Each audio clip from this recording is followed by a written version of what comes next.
back. Congressman Mark Pocan is taking your calls for the hour, middays with Mark here on the Thom Hartmann Program.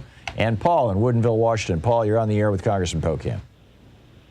What are congressional Democrats prepared to do, if they're even aware of this loophole in the 14th Amendment, which is what's allowing this Texas law? And that is that the 14th Amendment has been determined in a landmark case in the 1870s, only applies to the states, the state legislatures, so that your rights under the 14th Amendment, your constitutional rights are protected from violation by the state legislatures, but not by individuals in the states. So this is what's happening in Texas. In fact, Texas is encouraging people to violate your constitutional rights to privacy. And what I think is going to happen next is that in these red states during the elections, the Proud Boys and the Oath Keepers will be sent out as kind of private militias to obstruct and harass and possibly attack voters in heavily Democratic areas.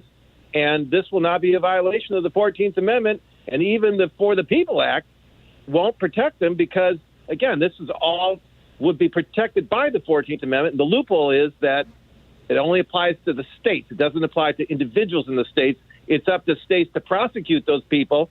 And, of course, these kinds of states are going to turn their head and look away. And, of course, the state of Texas is encouraging people to violate other people's constitutional rights. What is going to happen here? Yeah, Paul, I share the strong concerns that you have. I had hoped the Supreme Court would have done the right thing.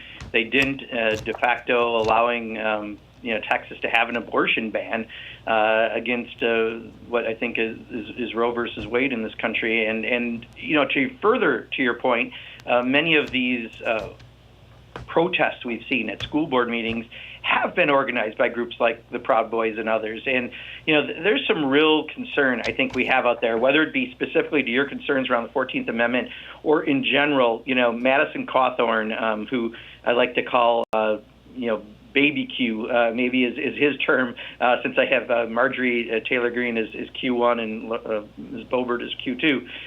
But his comments this week about saying that, we're going to have bloodshed over elections.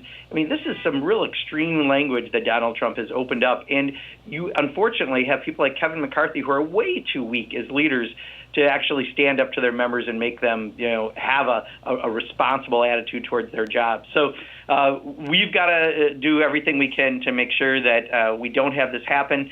If there are things we can do through Congress, we absolutely will. However, I think ultimately this comes down to how important those 2022 elections are. People have to get out and be heard, and we're going to have new districts in our state legislative bodies and in Congress, and it's going to be a real important election cycle. There's a lot of people spitting that they're going to flip the House. Kevin McCarthy, just in threatening telecommunication companies, said if we get back in the majority, you're going to be in trouble if you comply with giving up phone records.